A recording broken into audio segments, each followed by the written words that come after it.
Morning mga kaista, nandito naman kami sa istansya mga kaista. So 2 o'clock ng madaling araw nandito kami sa istansya. So madilim-dilim pa nga mga kaista ngayong araw ng Sabado ng ating mga kaista. So nandito kami at amin na po na isda ay pasayan mga kaista. Yan ang ating mga pasayan sa ating liburan itutukan diyan sa ating magigigpis mga kaista. Ang ating baligyan sa pasayan na malalaki na lukon ay 350 ang ating mga baligyan sa pasayan. Napakabarato mga kaista. Pasayan tayo ngayong araw ng Sabado ng aga mga kaista. At mayroon naman tayo dito tulong-tulong mga kaista. Napakalaki ng ating mga tulong-tulong. Ayan ang ating tulong-tulong. So 220 ang ating baligyan sa tulong-tulong mga kaista ngayong araw ng Sabado ng aga mga kaista. Dito yan sa istansya mga kaista.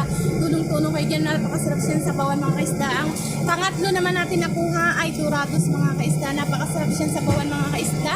200 ang ating baligyan sa Dorados ngayong araw ng Sabado ng aga mga kaista. Ngayong araw ng Sabado yan mga kaista. Diyan sa ikutan at sa magiging pilis mga kaista. Napakasarap ng ating mga